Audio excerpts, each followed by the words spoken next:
Hassan Mansour juge nécessaire que son gouvernement empêche l'utilisation des frontières libanaises comme plateforme pour des opérations militaires contre la Syrie.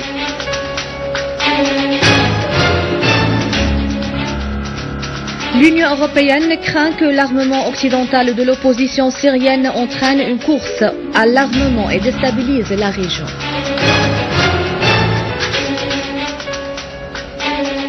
Les forces de l'armée arabe syrienne éliminent de nombreux terroristes, dont plusieurs de nationalité non syrienne.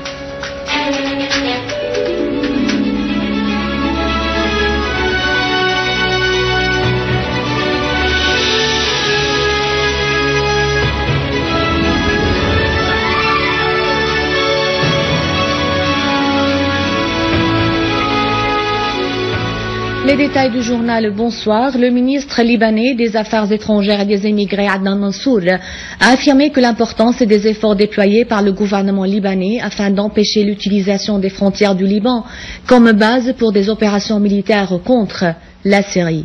Dans un entretien au journal libanais As-Safir, Mansour a souligné qu'il avait présenté au président libanais Michel Soleiman une copie du message adressé par le ministère syrien des Affaires étrangères concernant l'infiltration des personnes armées à partir des territoires libanais vers la Syrie pour lancer des agressions contre l'armée syrienne.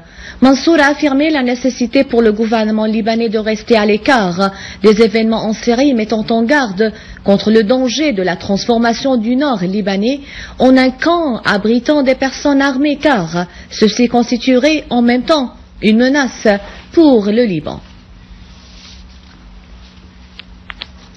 Les gouvernements de l'Union européenne ont rejeté hier la proposition franco-britannique de lever l'embargo imposé par l'Union européenne à l'armement de la soi-disant opposition syrienne.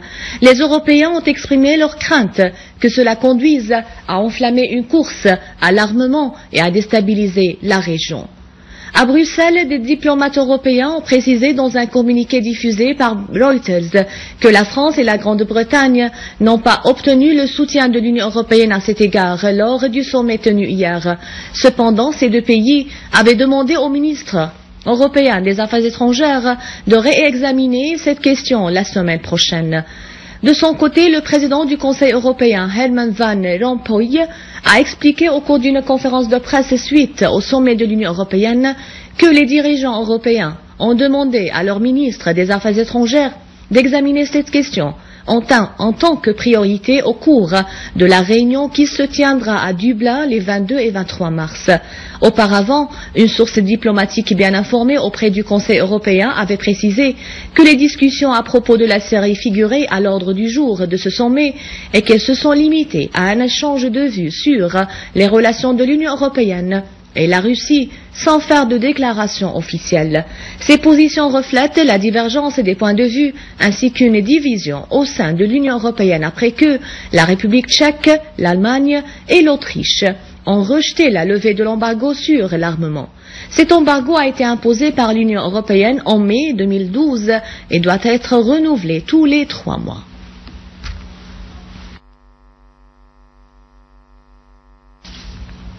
Quelques heures après la conférence de presse du président français François Hollande, son allié, le Premier ministre britannique David Cameron, a essayé de minimiser l'importance de ses propos. À Bruxelles, le Premier ministre britannique David Cameron a tenté de minimiser l'importance des propos de Hollande sur l'armement des groupes terroristes en Syrie. Lors d'une conférence de presse tenue à Bruxelles après des entretiens avec ses homologues de l'Union européenne, Cameron a annoncé explicitement qu'il n'existe pas de plan actuellement pour armer les groupes armés en Syrie. Cameron a ajouté que la Grande-Bretagne ne veut pas fournir des armes aux groupes de l'opposition. Ce que nous voulons faire, a-t-il dit, c'est de travailler avec eux pour s'assurer qu'ils fassent les bons choix. Le Parti turc de la paix et de la démocratie a présenté au Parlement turc une motion de censure au sujet du soutien fourni par le gouvernement aux groupes terroristes qui s'infiltrent à travers les frontières turques vers la Syrie. Le parti a suggéré de former une commission d'enquête parlementaire pour examiner ce dossier.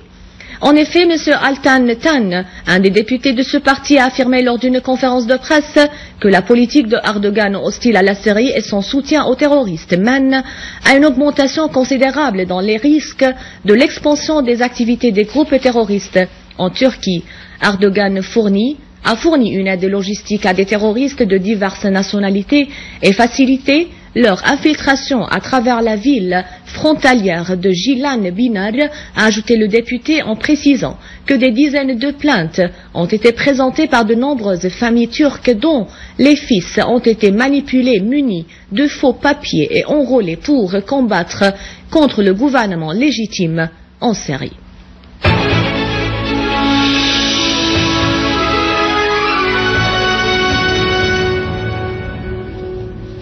À Idlib, les forces de l'armée arabe syrienne ont poursuivi la traque des terroristes mercenaires dans plusieurs régions de la banlieue du gouvernorat. Les forces armées ont détruit plusieurs regroupements des terroristes dans les localités de Zhayniya, Bzit et al-Ghar dans la banlieue de Jisr al-Shourour, liquidant de nombreux terroristes. Selon une source du gouvernorat, l'armée arabe syrienne a également ciblé des regroupements des terroristes qui agressaient les citoyens et bloquaient les routes dans les localités de Binnesh, Nayrab, Jidar, Bakfaloun, Sermin, Kfarjalis, Saraqeb et Ma'aret Masrin, leur infligeant de lourdes pertes. Une unité des forces armées a également détruit nombre de véhicules et d'armes et abattu des terroristes à Abu Dhuhr. Et dans la banlieue de Homs, une unité des forces armées a détruit dans une opération spécifique un repère des terroristes utilisé pour la planification de leurs opérations criminelles à Restan, tuant nombre d'eux. Une autre unité des forces armées s'est accrochée avec un groupe terroriste qui tentait de saboter un oléoduc à l'est de la localité Mahin, faisant 2 terroristes tués, nombre de blessés, alors que les autres ont pris la fuite. Et à Deir ez-Zor, nos forces armées ont avorté une tentative des groupes terroristes de faire exploser une voiture piégée à l'aide d'une grande quantité d'explosifs devant le bâtiment d'assurance dans le quartier Al-Houaïqa, liquidant un grand nombre de terroristes, dont Mohamed Hussein al-Reja, chef du soi-disant Jabhat al-Nusra. Par ailleurs, les forces armées ont tendu une embuscade à plusieurs véhicules appartenant aux terroristes, dont certains sont équipés de lourdes mitrailleuses et qui se dirigeaient vers la ville de Deir ez-Zor. Les véhicules ont tous été détruits avec leurs armes et leurs munitions. Et à Daraa, les forces de l'armée arabe syrienne ont tendu une embuscade à un groupe terroriste affilié à Jabhat al-Nusra au nord de la localité de Mhajjat, liquidant nombre de terroristes et détruisant leurs véhicules. À Khirbet Ghazal, et nos forces armées ont détruit un véhicule doté de mitrailleuses appartenant aux terroristes et ont tué plusieurs parmi eux. Les unités de l'armée arabe syrienne ont en outre ciblé des repères des terroristes et Hit dans la banlieue ouest du gouvernorat, tuant nombre de terroristes, dont certains sont de nationalité non syrienne. Dans la banlieue de Damas, des unités des forces armées ont rétabli la sécurité et la stabilité au rond-point du Parlement, au centre culturel, au poste de police et au bâtiment de la municipalité dans le quartier de Jobar, liquidant plusieurs terroristes. Une source responsable a indiqué que les unités de l'armée arabe syrienne ont déjoué une tentative des groupes terroristes de faire sauter des dizaines d'engins explosifs de 30 kg placés dans des maisons à proximité des écoles dans le quartier de Jobar. D'ailleurs, des unités de nos forces armées ont détruit des repères des terroristes et nombre de leurs voitures équipées de lourdes mitrailleuses dans la région de Adra. Des rapports médiatiques viennent de révéler de nouvelles preuves sur l'appui croissant que fournissent des pays arabes et occidentaux aux groupes terroristes armés qui propagent le chaos en Syrie depuis 2 ans. Une source appartenant au groupe terroriste a révélé au quotidien français Le Monde que le premier contingent de rebelles formé en Jordanie par l'armée américaine et des responsables du renseignement ont terminé leur entraînement et repartent en Syrie pour combattre aux côtés des groupes terroristes, ajoutant que ces rebelles ont notamment appris à utiliser des armes anti-aériennes et anti-chars. Oui, l'armée américaine et les services secrets entraînent une partie des rebelles. L'essentiel du premier groupe de 300 combattants en provenance du sud de la Syrie ont fini leur entraînement et d'autres arrivent pour être formés à leur tour, a ajouté la source, confirmant ainsi une information parue la semaine dernière dans l'hebdomadaire allemand Der Spiegel et d'autres médias.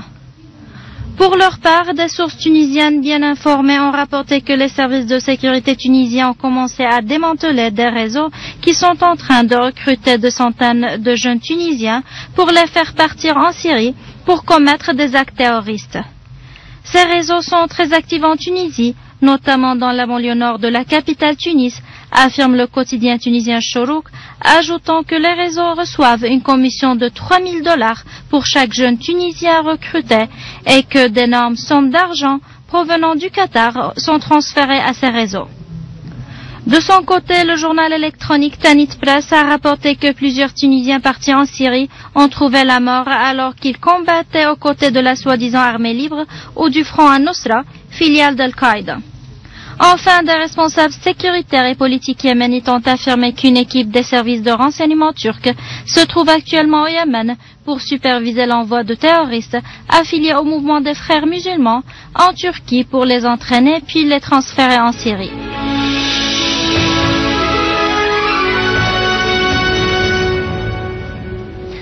En hommage aux mères des martyrs et au sacrifice pour la patrie, les deux associations caritatives, Lamsed Dafa et Libiladi, ont organisé aujourd'hui dans la maison de l'Opéra à Damas une festivité intitulée « L'espoir reste le plus beau, seule la mer nous rassemble ». La festivité à laquelle ont participé de nombreuses associations civiles a débuté par la création d'un fonds permanent appelé Fonds de la Mère du Martyr et par l'ouverture d'un bazar de charité pour les artisanats dont les revenus seront remis aux familles des martyrs. D'autres activités ont été également organisées au cours de cette festivité, dont une exposition pour les œuvres d'art et des concours pour les enfants des martyrs. 10 mères de martyrs ont été d'ailleurs honorées au cours de la festivité où l'on leur a remis des actes de naissance symboliques de 10 jeunes volontaires avec leurs photos et leurs coordonnées pour qu'elles puissent leur contacter en cas d'urgence. De même, une assurance sociale globale sera fournie à travers ces activités à toutes les mères et les épouses des martyrs. À la fin de ce journal, un rappel des titres. Adnan Mansour juge nécessaire que son gouvernement empêche l'utilisation des frontières libanaises comme plateforme pour des opérations militaires contre la Syrie. L'Union européenne craint que l'armement occidental de l'opposition syrienne entraîne une course à l'armement et déstabilise la région.